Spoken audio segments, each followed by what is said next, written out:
Seja muito bem-vindo novamente. Hoje abordaremos novamente a disciplina de Economia e Mercado, mas dessa vez falaremos da segunda unidade, tá? Lembrando que esse material está sendo disponibilizado online, principalmente para auxiliar todas as famílias aí, todos os estudantes que tiveram algum prejuízo com relação aos incidentes que aconteceram no mês de maio, em especial aqui no estado do Rio Grande do Sul.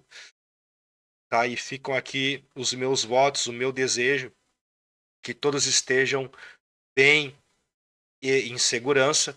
Na data desse vídeo aqui, já faz mais de 45 dias que muitas pessoas estão passando por esses problemas aí de alagamentos. Tá? E então, utilize esse material, pode compartilhar também com seus colegas, para que todos tenham acesso a esse material para realizar suas avaliações, poder também ampliar o seu conhecimento e que, de alguma forma, minimizar alguma perda referente aos estudos, ao aprendizado aí das disciplinas que a gente tem visto ao longo do semestre. Beleza, então?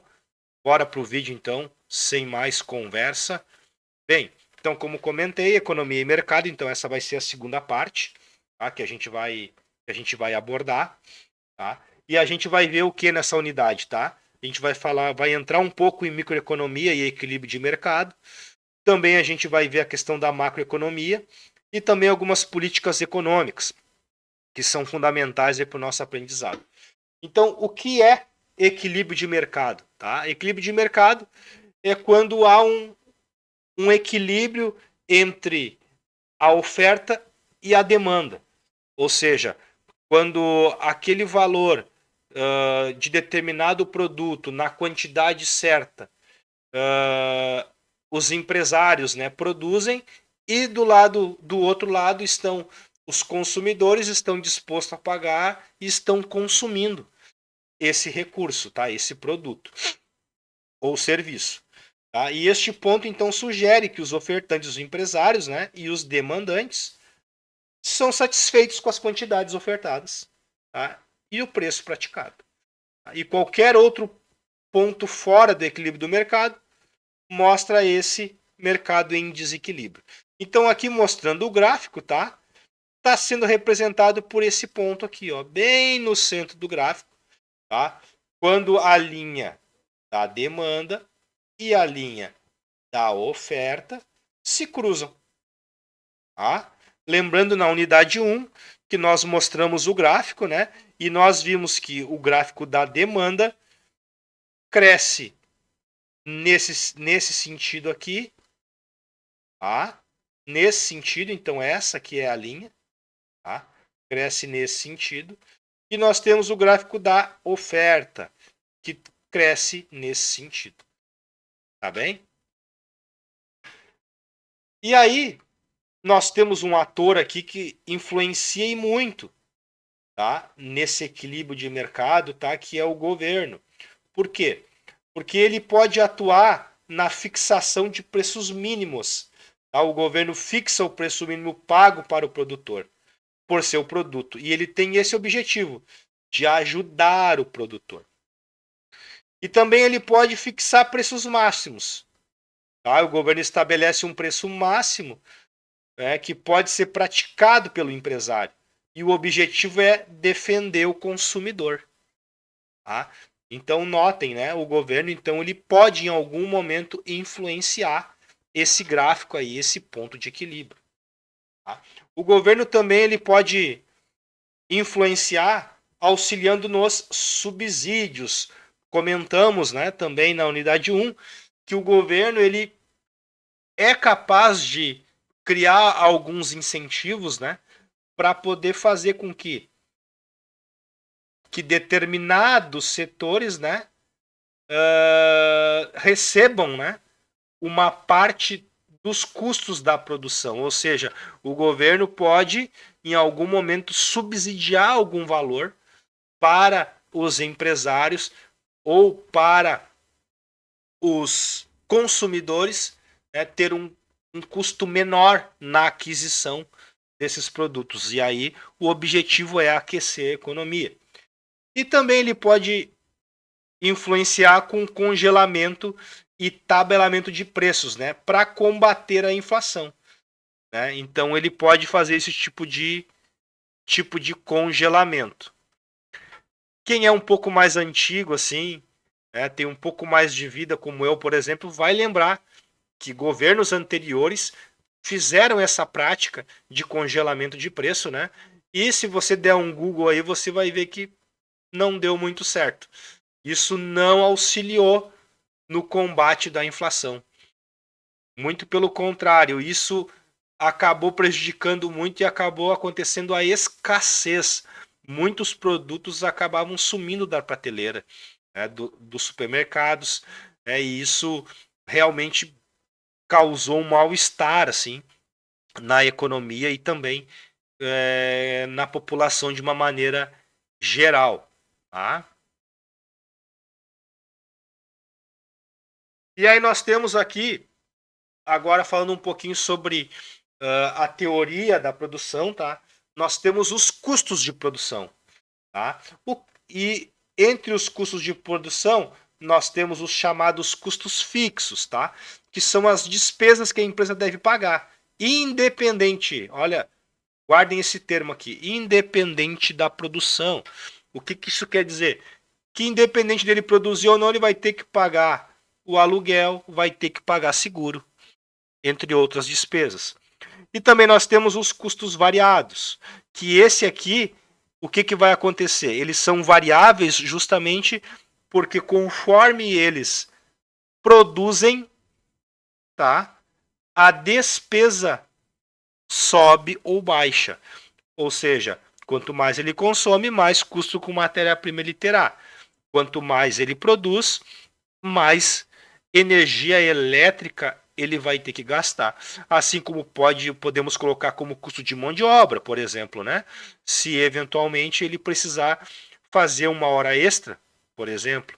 Então isso é um custo variável, certo? E aí nós temos também os custos de produção, tá? Que aí também se enquadram em custo total, que são os custos fixos e mais variáveis, né? São os dois que nós vimos anteriormente. Aí nós temos também o custo fixo médio, tá? Que é dividido pela quantidade produzida. Tá? E aqui é interessante a gente comentar, né, que por isso é importante para o empresário, né? Quanto mais ele vende, mais ele fatura, ele reduz esse preço médio, né? Quando a gente vê os empresários, quando a gente vê até nas empresas que vocês trabalham, né, pode perceber que eles sempre buscam um aumento de faturamento, um aumento de venda, justamente para esse custo médio baixar, né, e ele ter uma melhor, um melhor desempenho frente a esses custos fixos aí e custos variáveis, tá certo?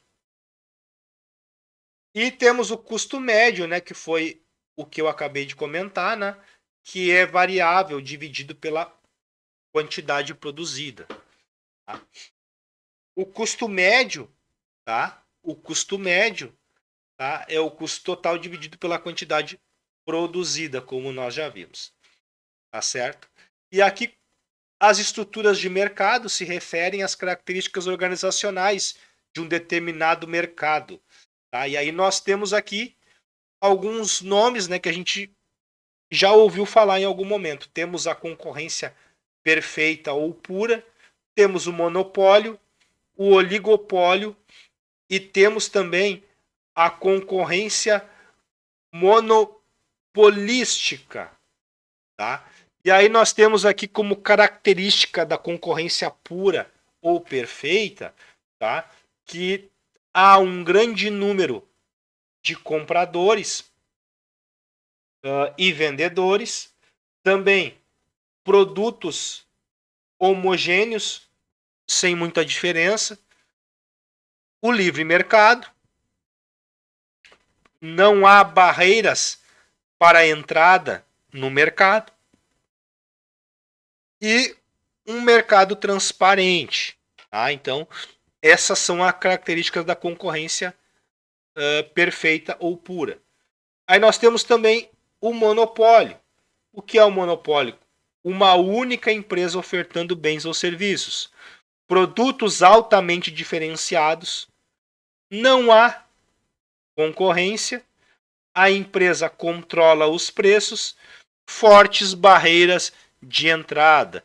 Então, existem alguns mercados que existe esse monopólio. Aqui no Brasil, esse monopólio ele é muitas vezes suprimido, né? Os governos eles sempre tentam que isso não aconteça, sempre tentam uma concorrência justa. Mas nós sabemos, né, que no mercado mundial existem aí grandes, gigantes empresas, né, que acabam dominando o mercado. A gente pode citar aqui, por exemplo, né, quase que um monopólio nas Big Techs, por exemplo. A gente pode citar, né, nós temos aí poucas empresas que dominam o mercado, né? Nós temos o Google, nós temos a Meta, por exemplo, para citar essas duas aí que são as maiores, né, que acabam dominando esse mercado. Então, a nível mundial é mais comum a gente encontrar esse tipo de estrutura, tá? Que no caso o monopólio. Bem, seguindo aqui, a gente tem no caso da concorrência monopolística, tá? Existem grande número de empresas, produtos diferenciados, pequeno controle de preços por parte da empresa e baixas barreiras de entrada. Nós temos o oligopólio, tá? Que é o pequeno número de empresas, médias barreiras à entrada, produtos possuem ou não, podem ou não ser diferenciados, tá? E a baixa competitividade. Tá?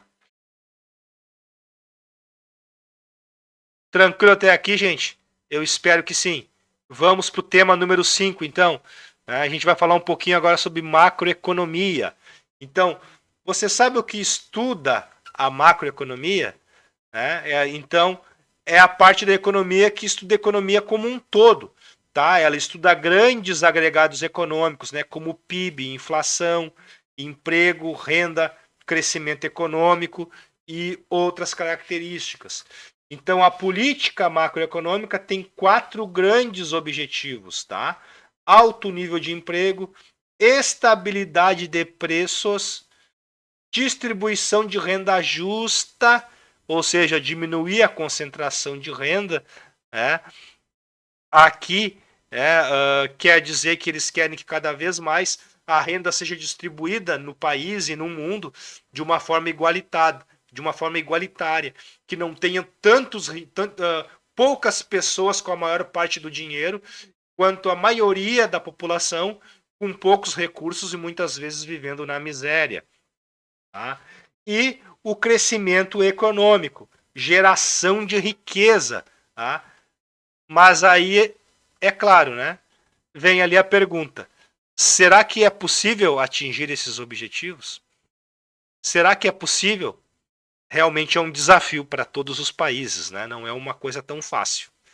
Tá? E aí nós temos as políticas macroeconômicas, tá? E essas políticas são a política monetária. Sempre que um governo inicia, sempre ele estabelece essa política monetária, assim como a política fiscal e a cambial. A política monetária se refere à quantidade de moeda disponível na economia. E o Banco Central possui alguns instrumentos para poder conduzir.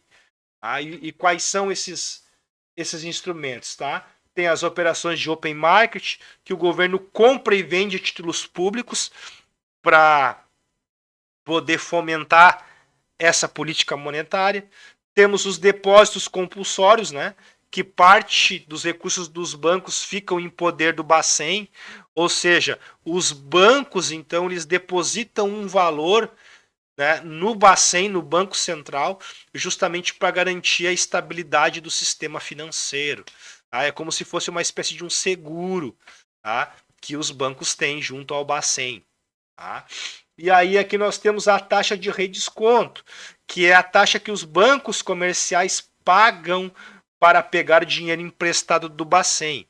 Ou seja, porque em teoria os bancos eles devem sempre ter maiores depósitos do que retiradas nas suas agências. Mas isso nem sempre acontece. E quando isso não acontece, os bancos precisam pegar o dinheiro emprestado para poder manter o equilíbrio, ficarem saudáveis financeiramente. Tá? Porque se não fizerem isso, né, há uma quebra generalizada, muitas vezes, em muitos bancos. Tá ok? Então, a política monetária, tá? Falando um pouquinho mais, tá? Pode influenciar a economia? Com certeza.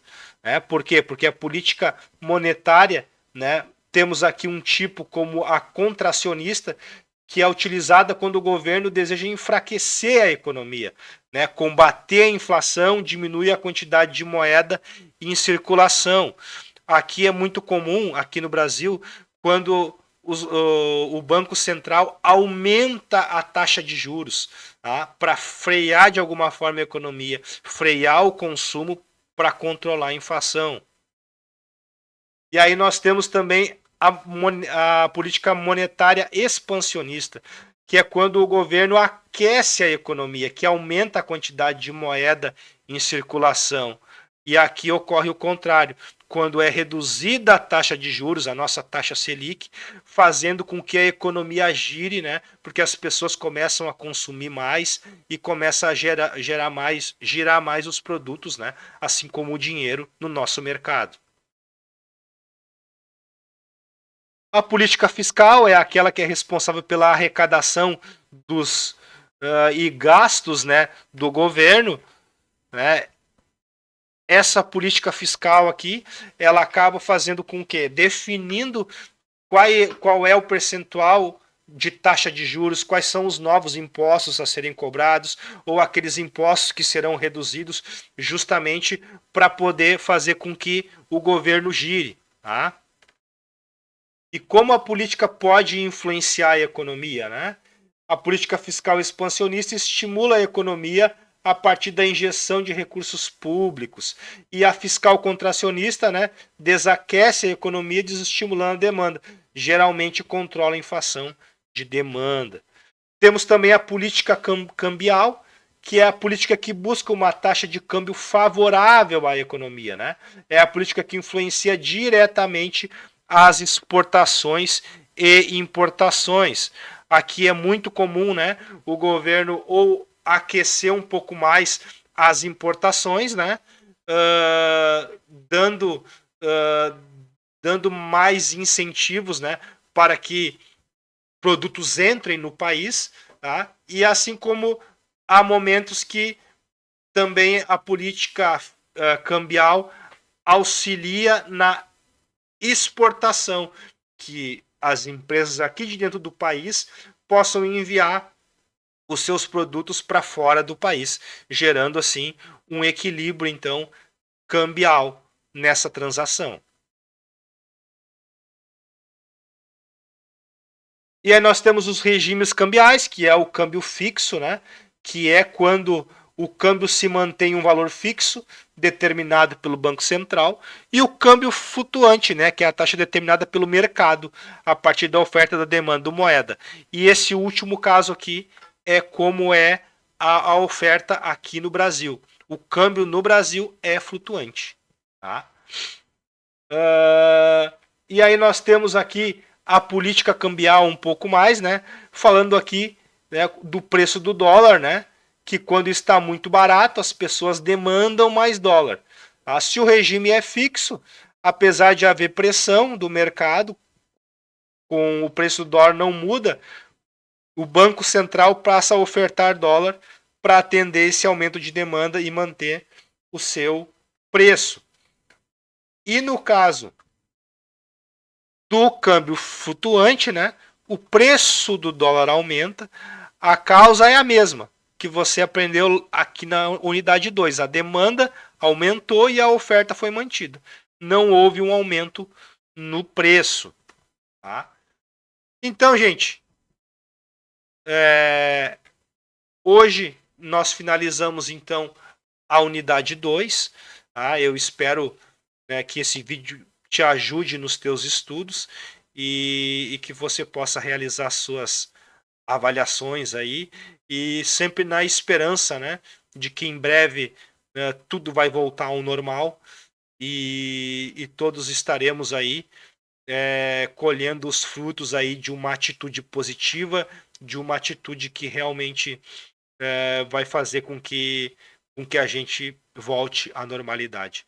Então, se você gostou aí, compartilhe nos teus grupos aí para que os teus colegas possam também ter acesso a esse material. Se inscreva aí, porque agora, com mais frequência, eu vou estar disponibilizando mais vídeos aí a respeito dessas disciplinas para auxiliá-lo. Então tá, muito obrigado, né, e até o próximo vídeo.